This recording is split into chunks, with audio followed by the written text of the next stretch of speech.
Olá, estimado irmão e irmã na fé em Jesus Cristo. Nós iniciamos este momento devocional em nome de Deus Pai, Filho e Espírito Santo. Amém. Façamos oração. Ó gracioso Deus, nós te agradecemos por essa semana que se inicia. Se nós estamos aqui é porque o Senhor nos tem abençoado.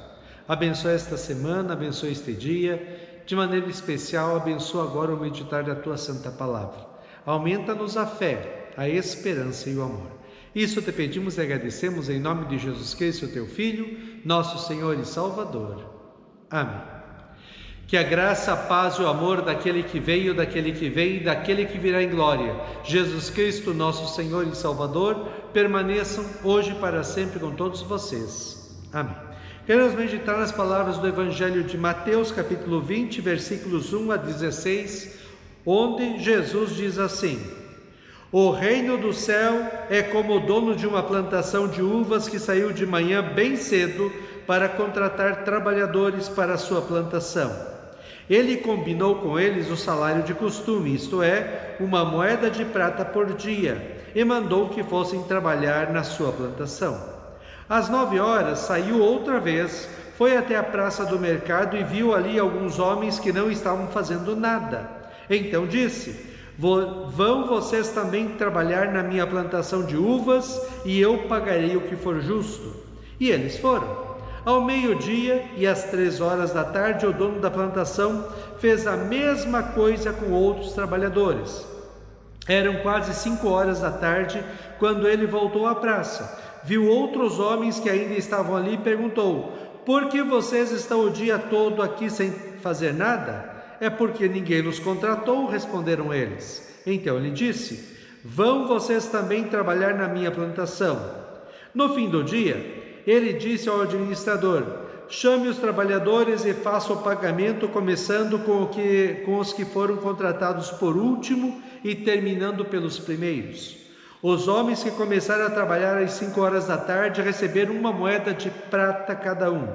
Então os primeiros que tinham sido contratados pensaram que iam receber mais, porém eles também receberam 1 moeda de prata cada um. Pegaram o dinheiro e começaram a resmungar contra o patrão, dizendo: Estes homens que foram contratados por último trabalharam somente 1 hora, mas nós aguentamos o dia todo debaixo deste sol quente. No entanto, o pagamento deles foi igual ao nosso. Aí o dono disse a um deles: Escute, amigo, eu não fui injusto com você. Você não concordou em trabalhar o dia todo por 1 moeda de prata? Pegue o seu pagamento e vá embora, pois eu quero dar a este homem que foi contratado por último o mesmo que dei a você. Por acaso não tenho o direito de fazer o que eu quero com o meu próprio dinheiro? Ou você está com inveja somente porque fui bom para ele? E Jesus terminou dizendo: Assim aqueles que são os primeiros serão os últimos, e os últimos serão os primeiros. Que Deus abençoe as palavras em nossos corações. Amém. Estimado irmão e irmã, recentemente alguém comentou comigo que em um determinado grupo que fazia a mesma função, uma pessoa era cobrada menos, mesmo que errasse mais do que os outros na função, porque ela era parente da pessoa que comandava aquele grupo. Realmente aí o coordenador do grupo estava sendo injusto, porque estava privilegiando uma pessoa porque era parente sua. Mas o que você acha, estimado irmão e irmã, da história que Jesus contou do dono da plantação que contratou os empregados? Uns foram contratados por 1 moeda de prata, esse foi o combinado. E às 6 horas da tarde eles começaram a trabalhar e trabalharam o dia inteiro. Outros foram contratados às 9, outros às meio-dia e outros ainda às 3 horas da tarde e alguns às 5 horas da tarde. Quando deu 6 horas da tarde, o dono da plantação começou a pagar cada um pelo salário combinado, 1 moeda de prata por dia de trabalho. Os que trabalharam 1 hora, das 5 às 6, ganharam 1 moeda de prata, como foi combinado. Os que trabalharam às 3 horas ganharam 1 moeda de prata, como foi combinado. Os que trabalharam 6 horas ganharam 1 moeda de prata, como foi combinado. E os que começaram a trabalhar 6 horas da manhã até as 6 da tarde, ganharam 1 moeda de prata, como foi combinado. E os últimos então reclamaram que trabalharam mais e ganharam a mesma coisa dos que trabalharam apenas 1 hora. Você acha isso injusto?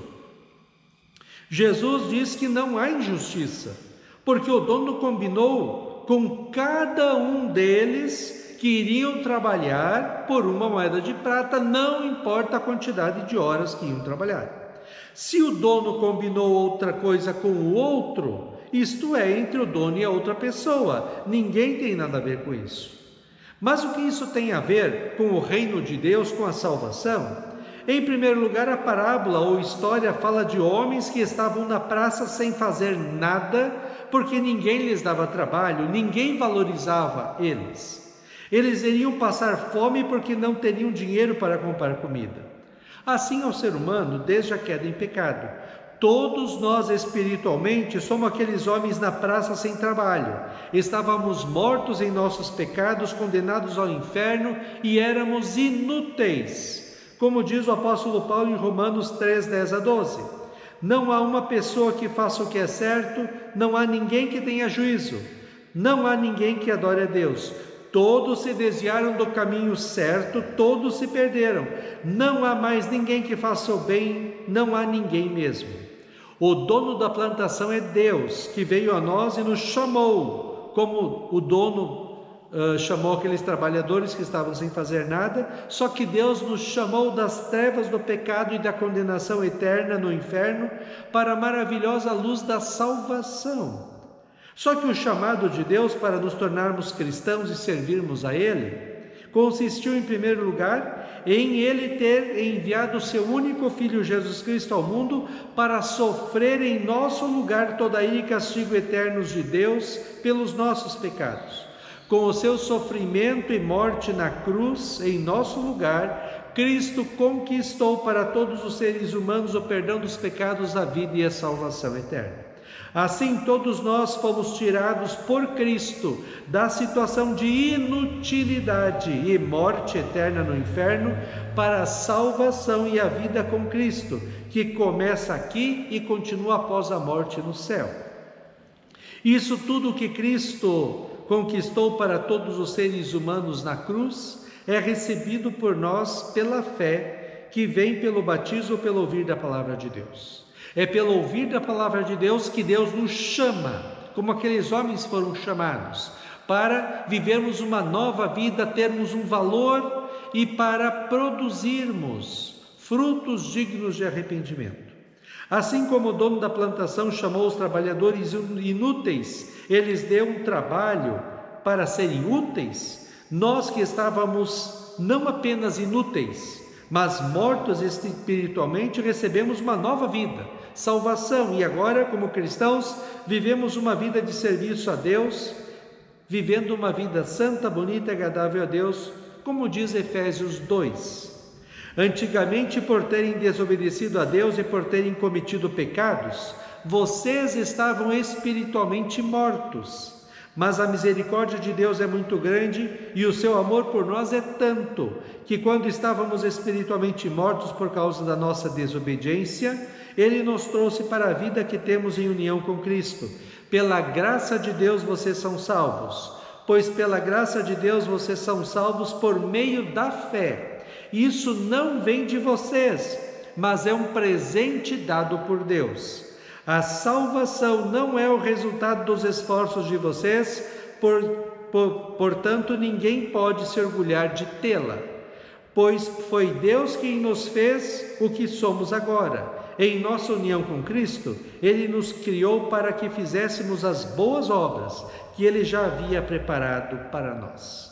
Se uma pessoa foi chamada por Deus e foi feita útil e cristã quando era bebê, ou quando era jovem, adulto, ou mesmo quando estava prestes a morrer, não importa. O importante é que, através de Jesus Cristo, nós recebemos de presente por graça o perdão dos pecados da vida e a salvação eterna.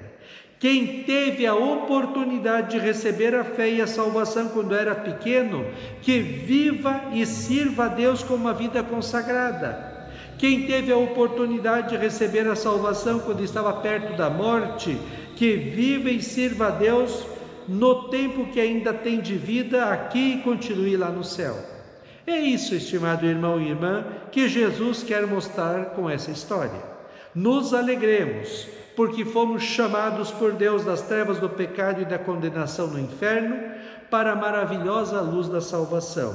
Nos alegremos, porque somos cristãos e sirvamos a Deus com o melhor do que somos e temos, amando a Deus, sua palavra, oração, igreja, e vivendo uma vida santa, bonita e agradável a Ele segundo a sua palavra.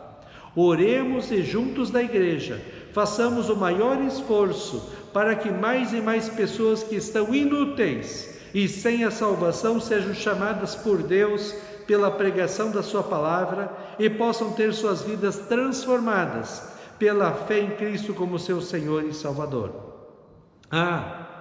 E a recompensa, o salário, não importa quando fomos chamados e recebemos a fé.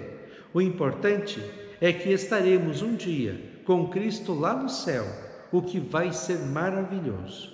2 Tessalonicenses 2, 13 a 17 diz assim: Irmãos, sempre devemos dar graças a Deus por vocês, a quem o Senhor ama, pois Deus os escolheu como os primeiros a serem salvos pelo poder do Espírito Santo e pela fé que vocês têm na verdade, a fim de tornar vocês o seu povo dedicado a Ele. Foi para isso que Deus os chamou, por meio do Evangelho que anunciamos, a fim de que vocês tomem parte na glória do nosso Senhor Jesus Cristo. Portanto, irmãos, fiquem firmes e guardem aquelas verdades que ensinamos a vocês, tanto nas mensagens como na nossa carta. Que o próprio Jesus Cristo, nosso Senhor, e Deus, o nosso Pai, que nos ama e que na sua bondade nos dá uma coragem que não acaba e uma esperança firme, encham o coração de vocês de ânimo e os torne fortes para fazerem e dizerem tudo o que é bom. Amém. Façamos oração. Ó Senhor nosso Deus, nós te louvamos e agradecemos porque nós, pecadores, fomos chamados por Ti. Nós agora somos cristãos. Temos a paz contigo, temos o teu amor, temos a fé, a esperança, o amor, ficamos felizes porque temos a salvação. Que nós possamos te servir sempre com o melhor daquilo que somos e temos. Que nós juntos, como igreja, possamos levar essa tua palavra que salva para tantas pessoas que estão inúteis e perdidas neste mundo, que elas possam ser chamadas pelo teu amor em Cristo para uma nova vida, uma vida cristã. Ó Deus, fica com os nossos irmãos e irmãs do Rio Grande do Sul, dá-lhes ânimo, força, coragem, fé em Cristo, que eles saibam que o Senhor está junto deles nestes momentos de aflição e que o Senhor vai abençoá-los. Fica conosco neste dia, cuida de nós e dá-nos sabedoria. Isso te pedimos e agradecemos em nome de Jesus. Amém. Receba a bênção do Senhor. O Senhor te abençoe e te guarde. O Senhor faça resplandecer o seu rosto sobre ti e tenha misericórdia de ti. O Senhor sobre ti levante o seu rosto e te dê a paz. Amém.